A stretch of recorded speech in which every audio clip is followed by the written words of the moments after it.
Salmos de número 40.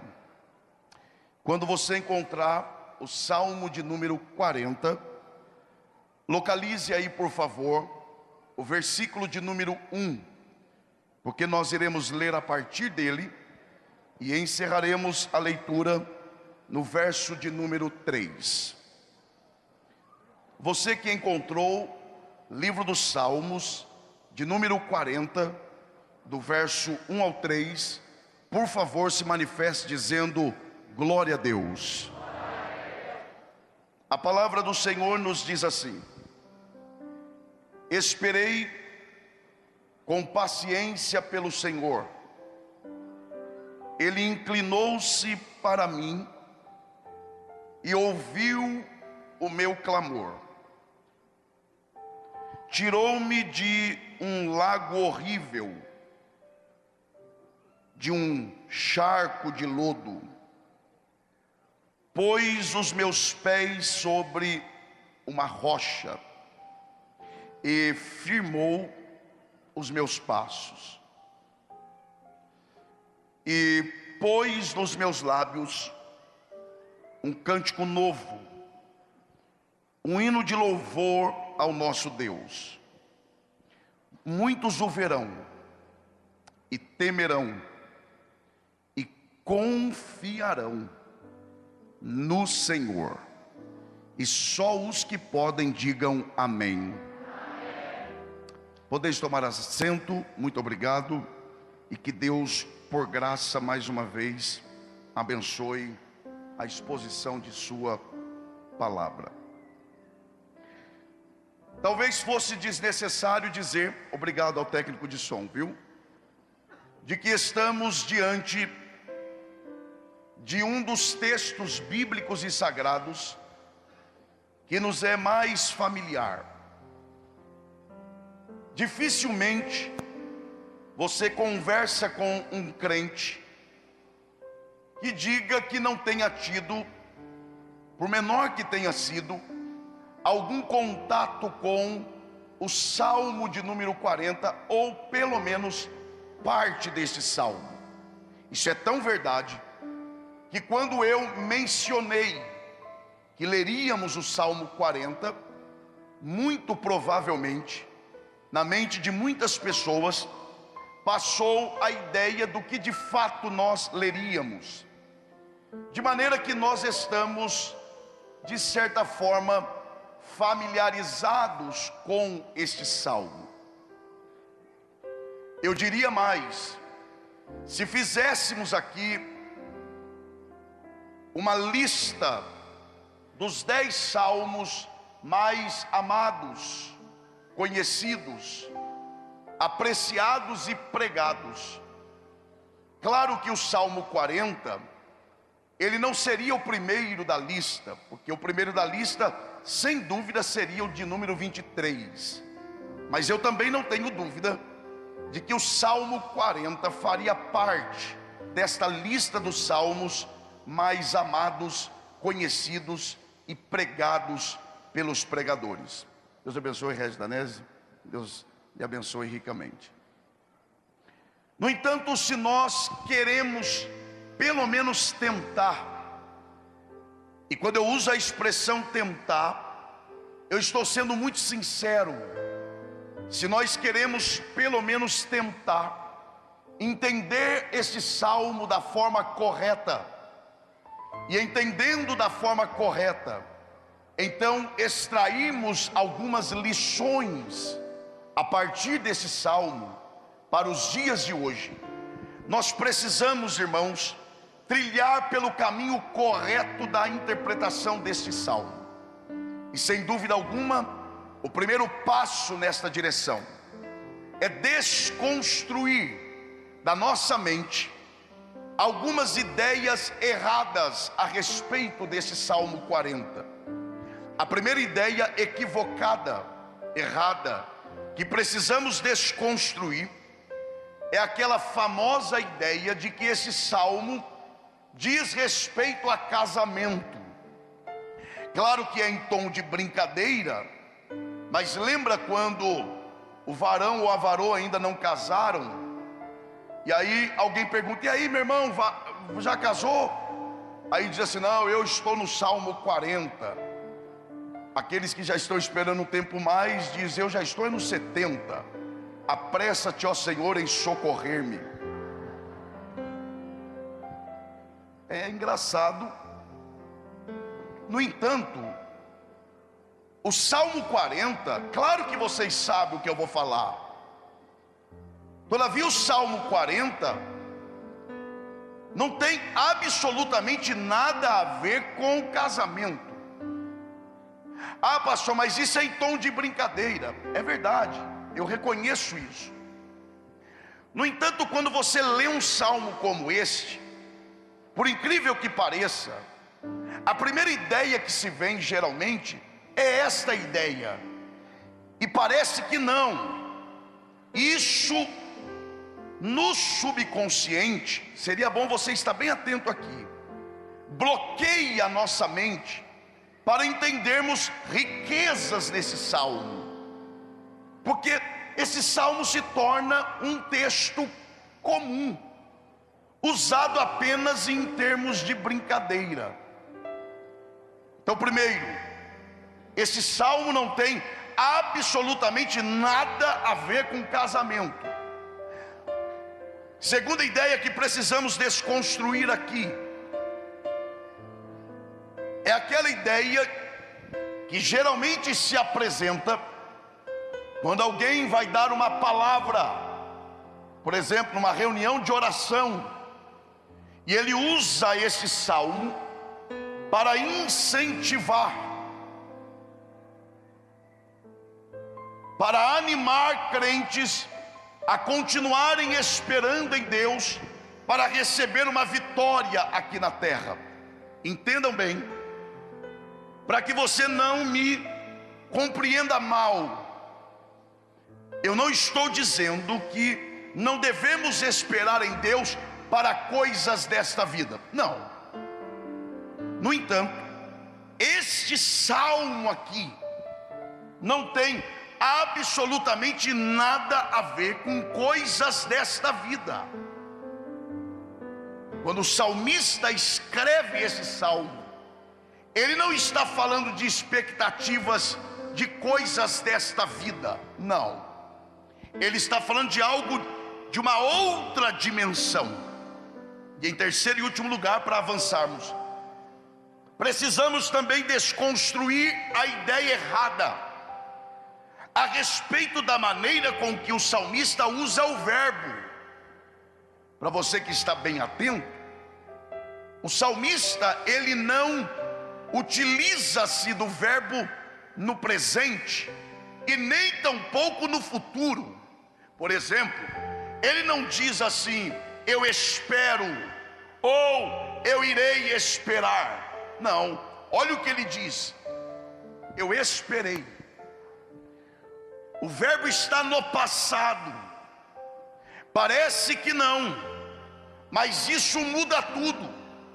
Porque na verdade, o que o salmista está fazendo no Salmo 40 é em forma de canção, testemunhando algo que ele já viveu, algo que já aconteceu, algo que Deus já fez por ele.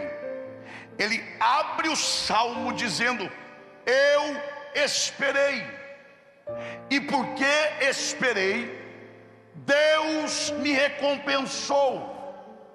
Em linhas gerais, o que o salmista está ensinando-nos aqui, em primeiro lugar, é de que ninguém perde por esperar em Deus. Por quê? Porque Deus não fica devendo absolutamente nada para ninguém. Ele está dizendo: vale a pena esperar em Deus. Então observe, nós vamos avançar aqui. Eu não quero lhes cansar, mas nós temos que entender esse salmo. Primeiro, o salmista diz o que fez. Ele diz: eu esperei. Agora, se você está atento, observe que ele não diz apenas que esperou, porque a sua espera, e desculpa o vocabulário porque é pobre mesmo, não é uma espera ignorante, não é uma espera cega, do tipo esperei apenas. Não, ele diz que esperou, ele diz como esperou, e ele diz em quem ele esperou. Ele diz: eu esperei, mas não só esperei, eu esperei com paciência, mas não só com paciência, eu esperei no Senhor.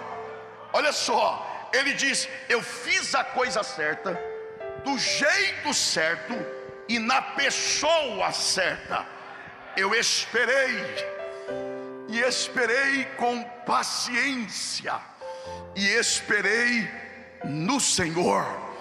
Então observe que o salmista, ele está contando algo que aconteceu. E geralmente, para nós avançarmos um pouco mais, nós pensamos nesta expressão esperei apenas no aspecto de tempo. E aí, irmão, já recebeu a vitória? Não, estou esperando. E geralmente nós pensamos em espera apenas no aspecto de tempo. Deixa eu lhe dizer, é verdade, espera aqui, ela também tem um significado de tempo, mas não é só isso. Dizer que a espera do salmista aqui apenas significa tempo é limitar demais algo que é mais profundo. Porque se você está atento aqui e considerar o lugar que o salmista estava, a condição que ele estava quando Deus o encontrou, você perceberá claramente que esperar aqui é mais do que fator tempo. Porque onde ele estava, lago horrível, charco de lodo. Então olha só, em que condição ele estava? Eu estava em um lugar feio, e os meus pés estavam mergulhados num lugar perigoso, sujo, escorregadio. E ele diz: e porque eu estava lá, eu esperei. Ora, esperei por quê? Primeiro, porque é uma questão de tempo. Segundo, eu esperei porque eu olhei à minha volta, olhei para a minha condição e cheguei à conclusão de que sozinho eu não sairia de lá. Esperar aqui não é só tempo. Esperar aqui cheguei à conclusão de que eu não tinha poder em mim mesmo de me autoajudar. Eu dependia de uma ajuda externa. Eu dependia de alguém que estivesse numa condição melhor que a minha e viesse em meu favor. Então observe, você que está atento, observe que espera aqui não é só uma opção para o salmista. Espera aqui é a única condição dele. Ele não esperou apenas porque quis, ele esperou porque ele não tinha outra coisa para fazer. Porque ele olha para onde ele está, ele olha para a situação dele e diz: eu não tenho força para me salvar. Então o que eu tenho que fazer? Esperar. E eu esperei. E essa espera é uma espera o quê? Ansiosa, que traz expectativa, traz anseio. Será que ele vem? Se ele vier, por onde ele virá? Quando ele chegar, como é que ele vai estar? Será que ele vai vir até a mim e me tirar daqui? Se me tirar, onde é que ele vai me colocar? E ele diz: e eu esperei. E eu esperei porque eu não tinha forças em mim mesmo para me autoajudar. Então eu, diga bem forte, esperei. E aí ele vai continuar o testemunho dele cantando. E ele diz: e enquanto eu esperava, qual é a primeira coisa que ele diz que Deus fez? Ele inclinou-se para mim. Eu acho isso lindo, não sei você. Onde é que você estava, salmista? Lago horrível, charco de lodo. E o que que você fez? A única coisa que eu poderia fazer, o que? Esperar. E o que ele fez? A primeira coisa que ele fez foi inclinar-se. Para quem? Para o lugar? Não, para mim. Agora, a gente tem que entender isso aqui. O que é inclinar-se? Inclinar-se aqui, quem está me ouvindo, diga amém. Inclinar-se aqui é literalmente olhar para baixo. Então aqui já está, quando quem olha para ele, que é Deus, para olhar, ele olha para baixo, já é uma mensagem emitida para o salmista.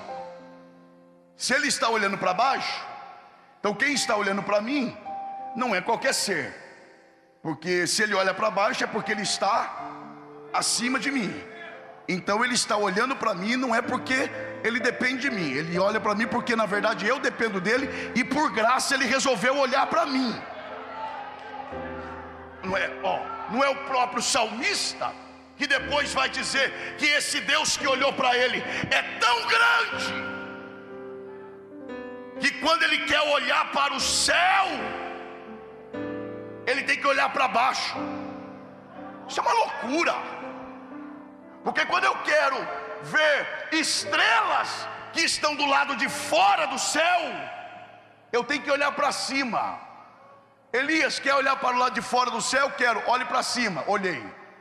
Aí o salmista diz que Deus não. O salmista diz que quando Deus quer olhar para o céu pelo lado de dentro, ele tem que olhar para baixo. E tem crente que não dá glória a Deus e ainda diz que é pentecostal. Porque eu não estou falando nada de mim, eu só estou dizendo o que a Bíblia diz. Esse Deus é tão grande que quando ele quer olhar para o céu pelo lado de dentro, ele tem que olhar para baixo, porque ele é maior do que o céu. Ele está acima do céu. Se você reconhece essa verdade, levante a sua mão e dê o melhor glória a Deus.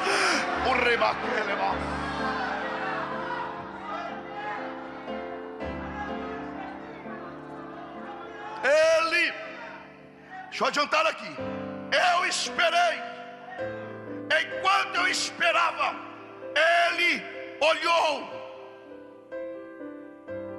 Agora é interessante. Deixa eu perguntar aqui. Eu já dei um início aqui. Se você está atento, você lembrará. Ele olhou para quem? Para o lugar ou para a pessoa? Vai lá. Para o lugar ou para a pessoa? Até porque se Deus tivesse olhado para o lugar, ele nunca teria ido lá para tirar o salmista. É por isso que ao invés de olhar para o lugar, Deus olha para a pessoa. Essa turma que reagiu aí é porque reconhece que só está aqui porque quando Deus te encontrou, ele não olhou para o lugar que você estava, ele olhou para você. Porque se ele tivesse olhado para o lugar, ele nunca teria ido lá. Mas ele olha para a pessoa, porque para ele pecado é uma coisa e pessoa é outra coisa. O ser humano não é assim. Passa alguém com problema com drogas, geralmente como é que se chama? Lá vai um viciado. Passa alguém que tem problema com álcool, lá vai um alcoólatra. Com Deus não. Passa um viciado, está vendo como a gente é? Passa uma pessoa que tem problema com vício, Deus olha e diz: não, lá não vai um viciado não, lá vai um ser humano, criado à minha imagem e à minha semelhança. porque Deus é o único ser que consegue separar pecado de pessoa. É por isso que Ele não olha para o lugar, Ele olha para a pessoa. Isso mesmo, levante uma de suas mãos aos céus, independentemente da sua condição nessa noite, Ele está olhando para você nesse lugar. Quem crê na palavra, levante a mão e dê um brado de glória. Eu esperei,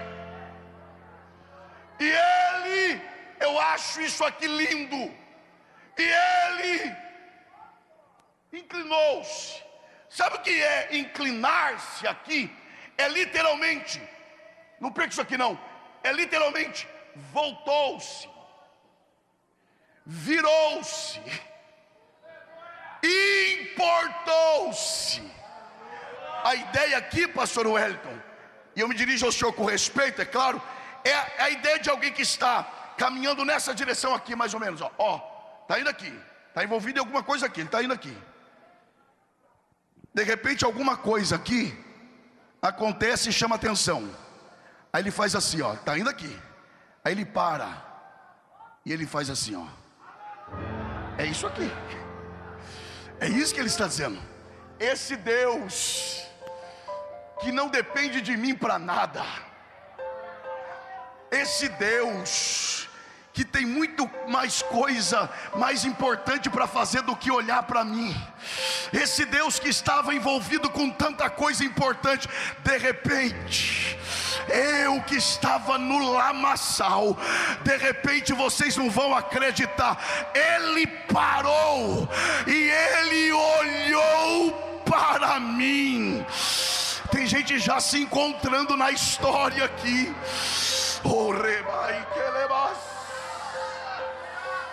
Aqui você vai ter que dobrar a atenção. Eu não vou cansar vocês, mas dobre a sua atenção. Ele diz: primeiro, eu esperei. Segundo, Ele olhou. Grita para ser uma vez só, e para essa cidade saber que está tendo o encontro dos semeadores. Grita para ser uma vez só, diga: primeiro Deus olhou. Agora eu pergunto: Deus olhou por quê? Porque, olha só, Ele olhou e depois Ele ouve. Então primeiro o que Ele faz? Olha. E depois o que Ele faz? Primeiro Ele olha e depois Ele ouve. E onde é que está o momento que o salmista clama? É entre o olhar e o ouvir. Não, e tem gente que vai perder isso aqui. Não perca não, por amor à sua alma, porque isso aqui é sério. Isso aqui é falar da graça. Deus não olha porque Ele clama, Deus ouve porque Ele clama. Mas o que o salmista fez para Deus olhar? Nada, só esperou quieto. Então por que Deus olhou? Porque Ele quis. Deus não olhou para ele porque ele clamou. Não, quando ele clamou, ele ouviu. Enquanto ele esperava, Deus olhou. Então Deus olhou por quê? Porque ele quis olhar. Não é porque o salmista merecia, não, é porque ele quis olhar. Oh Jesus, tem gente entendendo a história. Deus não te olhou porque você merecia, porque a vida que você vivia não te dava direito a nada, mas mesmo assim Ele te olhou, mesmo assim Ele se virou para você, mesmo assim Ele se importou com você. Aí é como se Ele dissesse no testemunho cantado: eu esperei, Ele olhou. É a ordem dos fatos. Eu esperei, Ele olhou. Quando Ele olhou, eu falei: é a minha chance. Eu não merecia que Ele olhasse, mas já que Ele olhou, eu vou clamar. E quem sabe Ele me ouve. E quando eu percebi que Ele me olhou, eu abri a minha boca e gritei. E vocês não vão acreditar. E não é que Ele ouviu. Eu vou dizer de novo. E não é que Ele ouviu. E não é que ele ouviu a minha voz. Triplique a sua atenção. Dá licença aqui, pastor. Triplique a sua atenção. Por que o salmista clama? Porque ele queria sair de lá.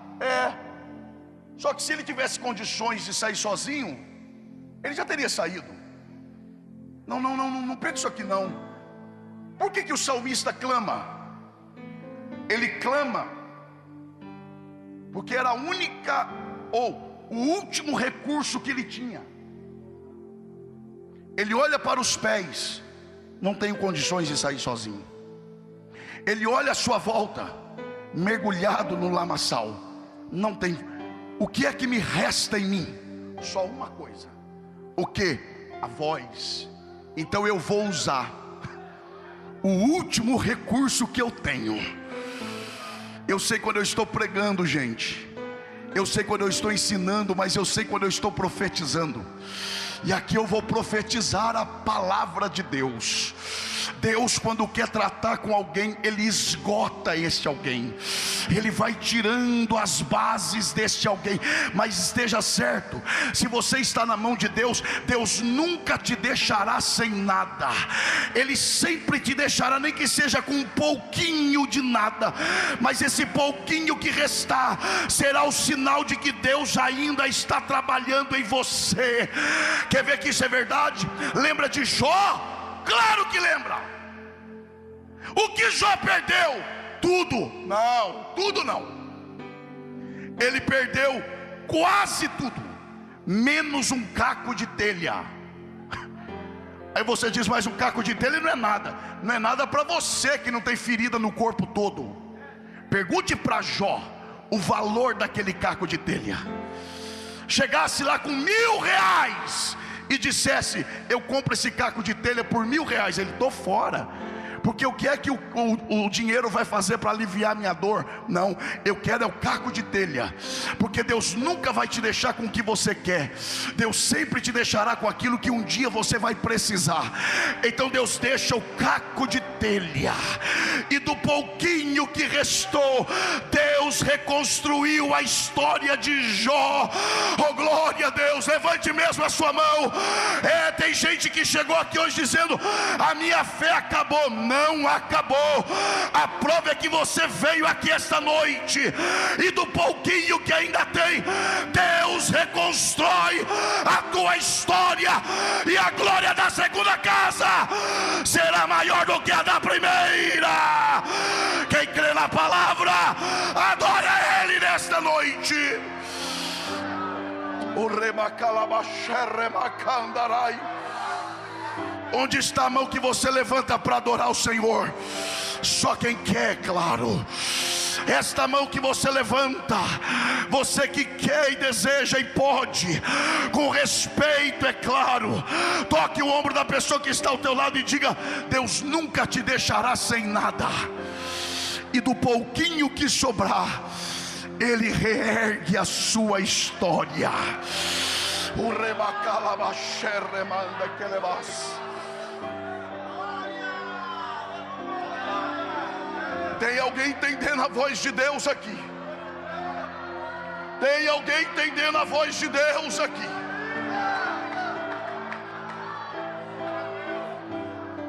Deixa eu adiantar, porque ainda tem muita coisa para nós sermos ministrados aqui essa noite também. Eu esperei, Ele olhou. Quando Ele olhou, eu clamei, Ele ouviu. O salmista, e como é que você sabe que Ele te ouviu? Essa parte para mim é a mais linda, porque Ele me tirou. Agora pera lá, como é que é, salmista? Primeiro Ele olhou, depois ouviu, e depois me tirou. Então vai lá, vamos lá. Diga, olhou, ouviu, tirou. Olhar, eu olho à distância. ouvir à distância. Agora tirar, não. Tirar não. Imagina a cena. Imagina uma criança lá atrás. Imaginou? Eu olho para ela daqui. Ela grita, eu ouço daqui. Agora, se eu quiser tirá-la de lá para colocá-la aqui, eu não faço isso à distância. A primeira coisa que eu tenho que fazer é decidir ir lá, depois sair daqui e ir. Aí o salmista está dizendo: eu esperei. Aí esse Deus que não depende de mim para nada, decidiu olhar para mim, o que já era muita coisa, porque nem me olhar eu merecia que ele me olhasse, mas ele olhou. Já que olhou, eu vou gritar. Quem sabe me ouve. E ele ouviu. E vocês não vão acreditar. O que? De repente, ele começou a sair do lugar dele. Oh Jesus. E ele começou a vir na minha direção. Oh, como é que tem crente que se diz pentecostal? Eu não estou inventando nada aqui. Eu estou contando a nossa história. Ele veio ao meu encontro. E vocês não vão acreditar. O que? Quando ele chegou perto de mim, ele estendeu a mão. E sabe o que é mais lindo ainda? É que ele colocou a mão na lama e não se sujou. Porque ele é o único ser que põe a mão na lama e não se suja. Quando ele chegou, as vestes dele eram brancas. Ele enfiou a mão na lama onde eu estava, e quando tirou, as vestes ainda eram brancas. Porque ele não é só santo, ele é a própria santidade.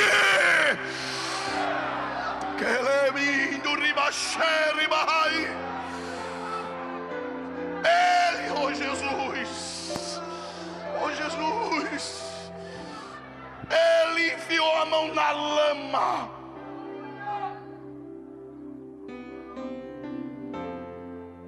Para eu tirar alguém de lá e colocar aqui, além de ir lá, eu tenho, diga bem forte para ser uma vez só, e para eu acreditar que vocês estão animados, inclusive para ser ministrado pelo cantor Regis Danese daqui a pouco.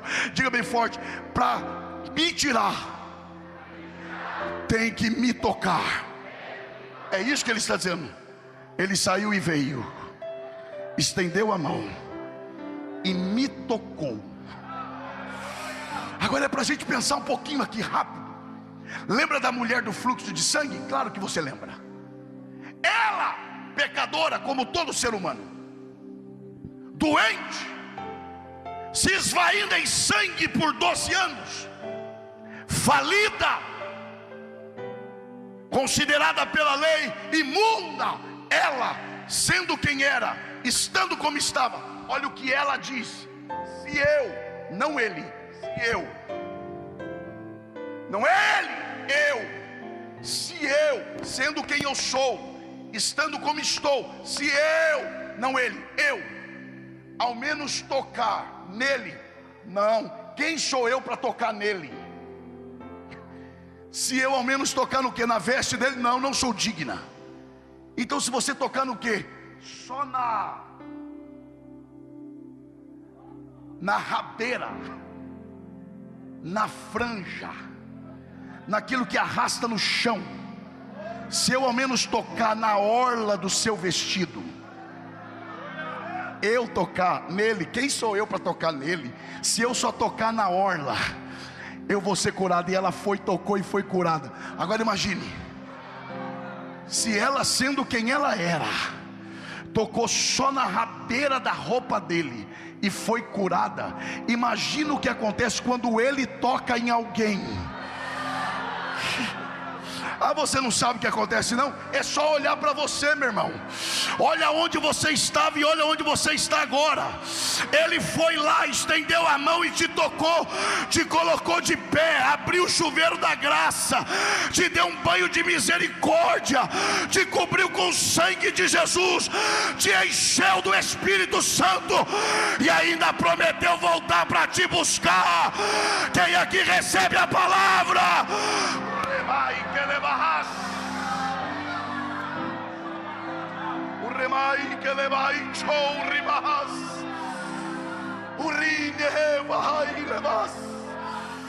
Se você pode, levante uma de suas mãos aos céus. Só se você pode. Só se você pode. E eu quero que você, de mãos levantadas, ouça o que eu vou dizer. Se não fosse esse toque, onde é que você estaria uma hora dessa? Num feriadão desse? A uma hora dessa? Onde é que você estaria? Do lado de quem você estaria? O que você estaria fazendo agora? Mas a graça de Deus te alcançou. Olha onde você está. Olha do lado de quem você está. Olha o que está saindo da tua boca agora. O que é isso, pastor Elias? É a graça de Deus, é o toque da graça. Quem recebe e crê nisso, dê um brado de glória.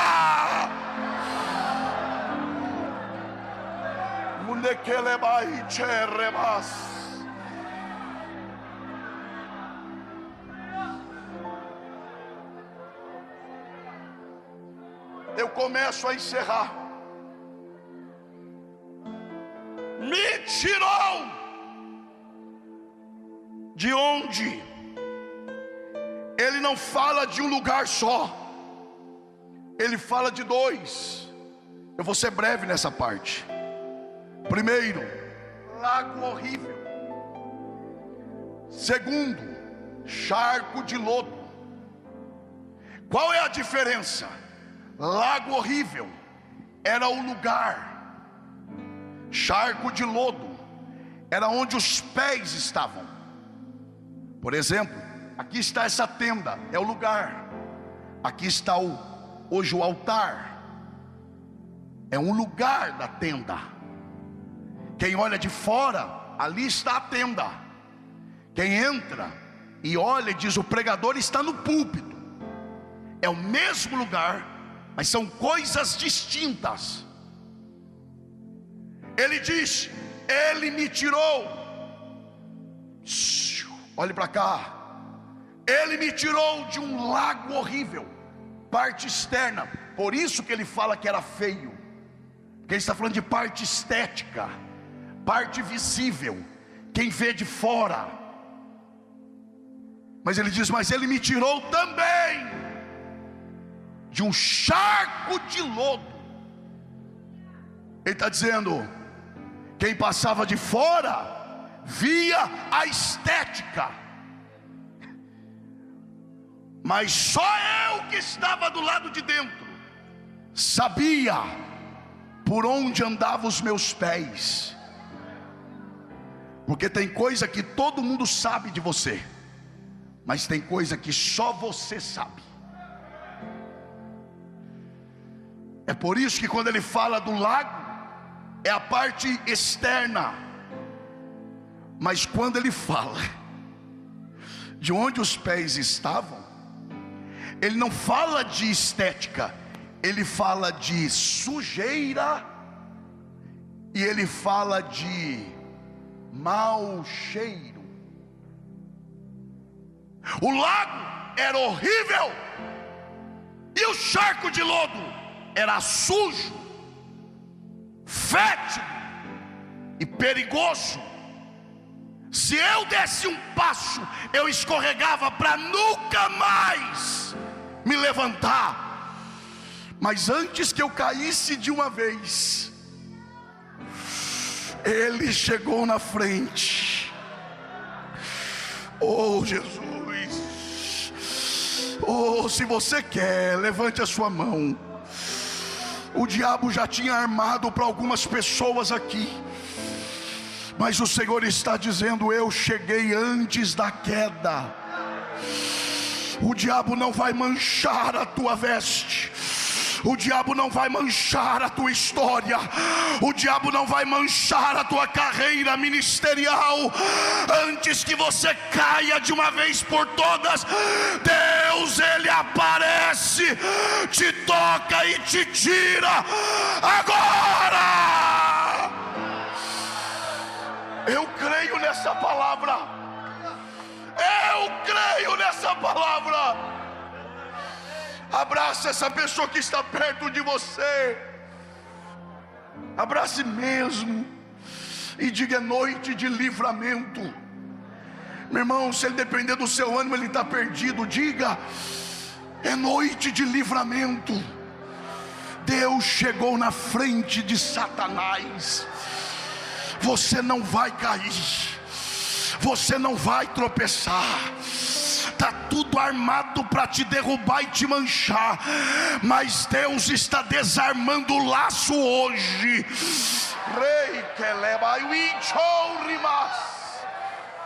Eu vou encerrar aqui. Eu vou encerrar aqui. Me tirou de onde? Lago horrível,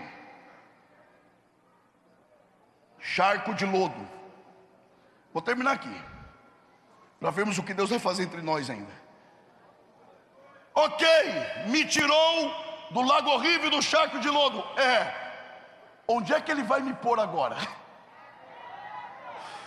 Lá vai Ele. É testemunho, gente. E me parece que é a nossa história. Me tirou do lago horrível. Os meus pés viviam na lama. Me tirou. Vai me levar para onde agora? Lá vai Ele. E pôs os meus pés sobre uma rocha. Não. Para quem vivia com o pé na lama e agora com o pé na rocha, e como o pentecostal não reagia, porque está com problema. Porque se você é tradicional, eu te entendo, e você é meu irmão. Beleza, eu sou tradicional, amém. O tradicional ouve um negócio desse, olha e faz assim. Tudo bem. Agora pentecostal, não. Eu vou contar de novo a nossa história, a trajetória. Tirou os meus pés da lama. Para onde Ele vai me levar? E pôs os meus pés sobre uma rocha. Para quem vivia com o pé na lama e agora está com o pé na rocha, é para dar glória a Deus mesmo.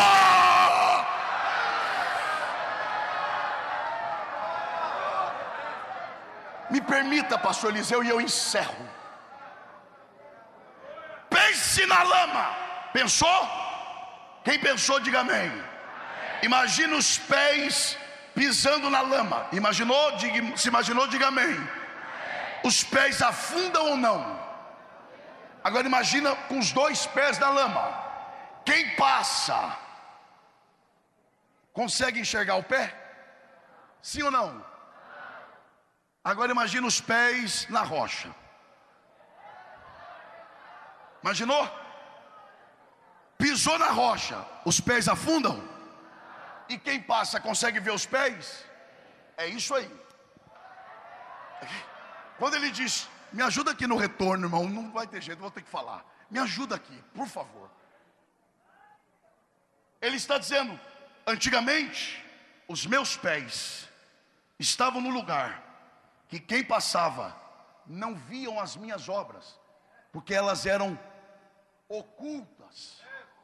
Eu tinha que escondê-las porque eram obras más.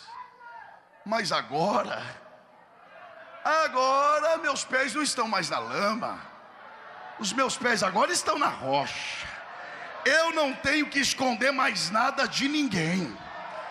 pode pegar meu celular que não tem nem senha, pode ter acesso às minhas redes sociais, eu não tenho nada a esconder. Tempo de lama já passou. Dá glória a Deus quem acha que tem que dar glória a Deus. Já viu aqueles crentes? E ainda apelam para a Bíblia. Eu não devo nada para ninguém. Deve. Meu negócio é eu e o Pai. Estou nem aí para o que falam de mim. É sério? Não, meu negócio é eu e ele. Os outros está melhor do que Jesus. Porque Jesus fez uma reunião extraordinária com os discípulos, só para saber o que os outros falavam dele. O que andam falando que eu sou? E ele ainda pergunta: e vocês? Quem sou eu para vocês? Se Jesus, que é Jesus, quis saber o que os outros falavam dele, por que eu não posso dizer que os outros têm que saber o que eu faço? Eu sei que é difícil dar glória, mas é o que tem para hoje à noite. Se vive com o pé na rocha, quer dizer, a minha vida é um livro aberto. A minha vida é minha própria carta. Pode ler, meu passado já passou, ele já pagou, é vida nova. E que os homens vejam as minhas obras e glorifiquem ao Pai que está no céu. Jesus. Eu vou encerrar aqui. Acho que é a quarta vez que eu falo. Porque aqui é bom de pregar, mas eu vou parar. Eu moro na região serrana do Rio. Fechei a Bíblia. Tem pouco mais de 10 anos. Todas as vezes que eu tenho que descer para o Rio de Janeiro, e quando eu subo para a minha cidade, eu me deparo com aquelas montanhas rochosas, lindas. Mas sabe o que mais me admira naquelas rochas? Não é a beleza.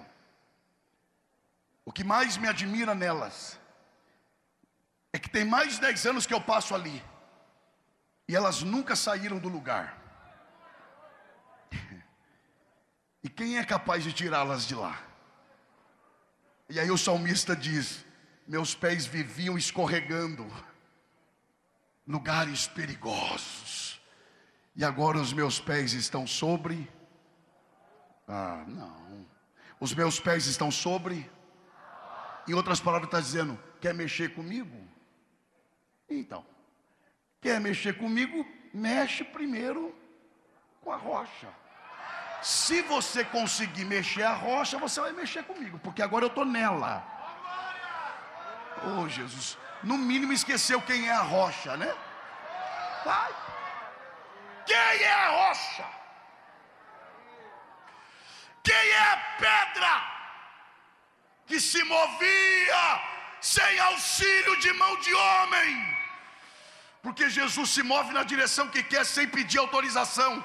Ele se move.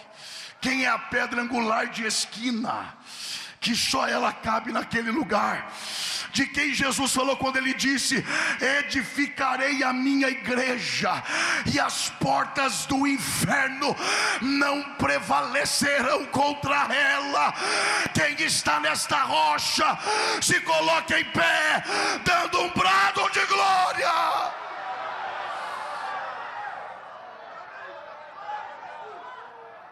Quem está na rocha aqui? Eu vou perguntar de novo: quem está na rocha aqui? Isso aqui é profético, e é profecia bíblica. Quem consegue se lembrar da sua casa aqui? Pensa na sua casa. Quem consegue pensar, diga amém. Tem gente que não conseguiu não, mas tudo bem. De novo, quem consegue aqui lembrar da sua casa, diga amém. Então pensa na sua casa. Pensou? Fica pensando nela, só um pouquinho. Pensou? Você acha que aquela casa, ela tem fundação, sim ou não? Você está em dúvida? Se está em dúvida, meu irmão, não vai para lá hoje não. Vou perguntar de novo. Quem acredita que a sua casa, onde você mora, tem fundação? Tá. Quando você chega lá, você consegue ver a fundação da sua casa? Por quê? Onde é que ela está? Diga: debaixo da terra. E os seus olhos conseguem ver? Porque fundação fica no lugar onde os olhos... Quando Jesus falou: edificarei a minha igreja sobre esta pedra, é mais do que eu vou dar sustento. Porque fundação de um prédio não é só segurança.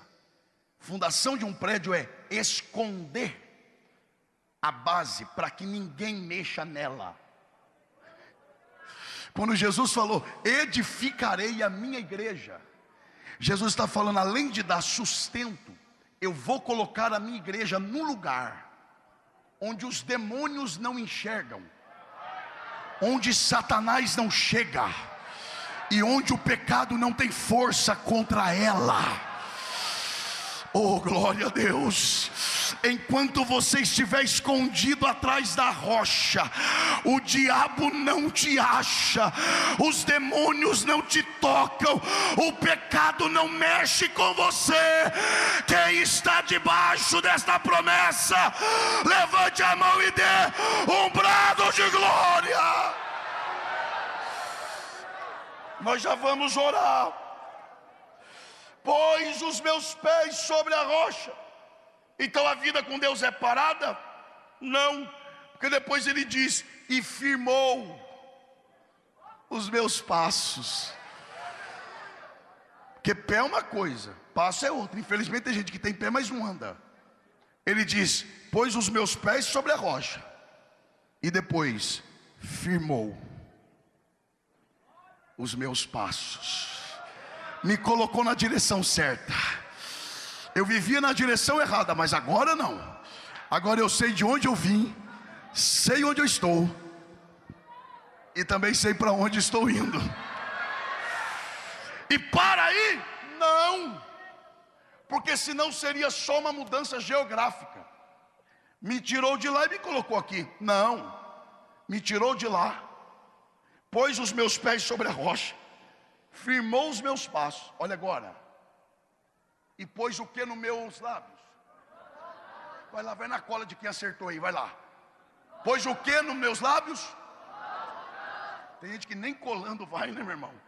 Vai lá, pôs o que nos meus lábios? E a boca fala? A boca fala? Vamos lá de novo, a boca fala do que o coração está? Então, se o cântico é novo na boca, é porque o que é novo? O coração.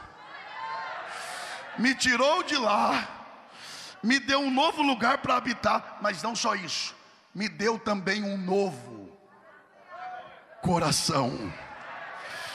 Não é só mudança geográfica, não, porque tem gente que só muda de endereço, saiu de lá e veio para cá, mas quando abre a boca é igual quando era lá de lá. Agora não, ele diz: não, aqui a mudança é por fora, mas é por dentro também. Houve uma mudança radical. Quem foi alcançado pela graça, adore ao Senhor. Eu quero fazer 2 convites, e eu devolvo o microfone a quem de direito. Primeiro, quem ouviu a palavra aqui, diga amém. Amém. Quem entendeu a mensagem, diga graças a Deus. Eu vou fazer 2 perguntas. Se a primeira, a resposta for positiva, você vai levantar sua mão direita. E a segunda, se for positiva, junto da direita você vai levantar sua mão esquerda. Primeira pergunta é esta: quem aqui que reconhece que a graça de Deus te alcançou? Calma. Deus te tirou de um lugar que ninguém poderia ter te tirado, te colocou num lugar que nenhum outro ser poderia ter te colocado. Todavia você reconhece que com tudo que a graça de Deus fez em você, você ainda não tem sido o crente que você precisa ser. Você vai levantar sua mão direita se você reconhece que você ainda precisa melhorar como crente. Só quem reconhece. A minha mão já está levantada. Como eu já sabia da pergunta, eu já estava com a mão levantada antes mesmo. Levantar a mão direita diante de uma pergunta como esta é você dizer para Deus: eu reconheço que ainda não sou o que eu deveria ser, e que eu reconheço que eu ainda sou ingrato por tamanha graça que me alcançou. Dos que levantaram a mão direita e permanecem com a mão levantada, quem de vocês que ainda não são e não têm sido aquilo que devem ser, mas com a mão esquerda levantada, você quer dizer para Deus: mas eu quero ser melhor, mas sozinho eu não consigo, mas eu quero que a tua graça hoje opere em minha vida, porque onde tiver mãos levantadas, a graça de Deus vai te tocar agora. A começar lá de trás, e com todo respeito até o púlpito aqui deste lugar, que é consagrado esses dias para o louvor da glória de Deus. A graça de Deus vai começar a te tocar agora. Você não somente será perdoado do seu pecado, você será liberto desta prática. É noite de transformação espiritual. O rema calabaxé remai, o rimai levanta.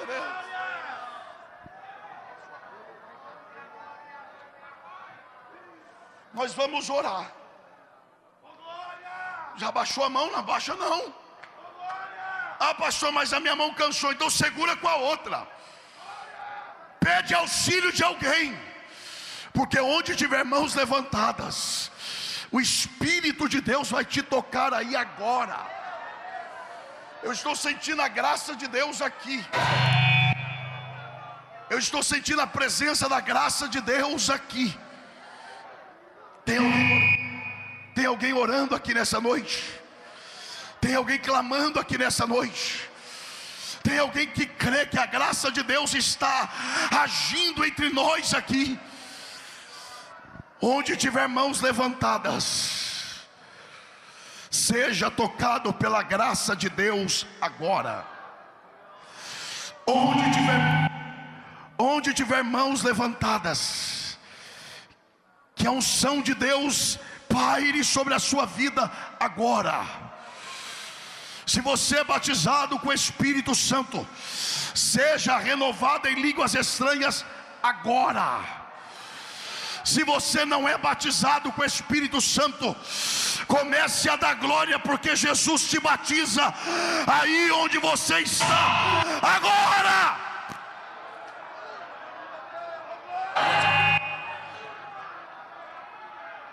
Oh glória, oh glória. Tem alguém orando aqui nessa noite? Tem alguém clamando aqui nessa noite? Só quem foi alcançado pela graça, só quem reconhece essa graça, ore nesta noite.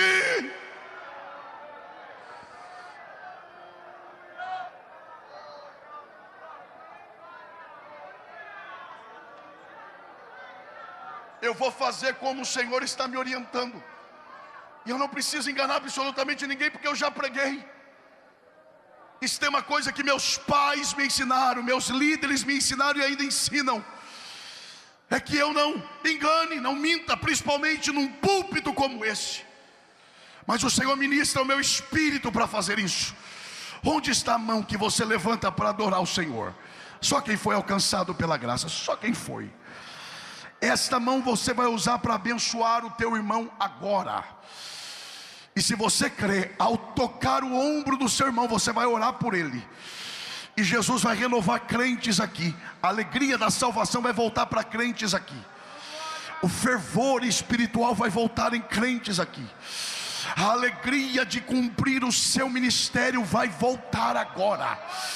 O Senhor está renovando crentes aqui nesta noite. Se você não é batizado com o Espírito Santo, Jesus vai te batizar agora.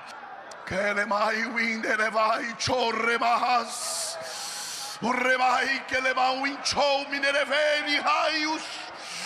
O ribai que o levai chou rebahas. Eu apenas preguei a graça de Deus aqui.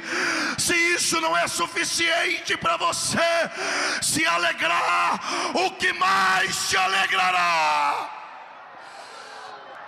Nada além da palavra, nada além do evangelho, nada além da graça. Eu faço a segunda e última parte do cumprimento da minha missão aqui nessa noite. Enquanto você ainda sente a presença da graça de Deus, porque eu estou sentindo a presença dela aqui, a graça que um dia nos alcançou, onde ninguém poderia nos alcançar. Onde está a primeira pessoa que, participando deste culto, ouvindo os belos hinos que ouvimos e ainda ouvirão, e ouvindo esta palavra, há no seu coração o desejo de receber a salvação que um dia nós recebemos, e retratada pelo salmista no Salmo 40, porque o Salmo 40 não é outra coisa a não ser a ação da graça de Deus.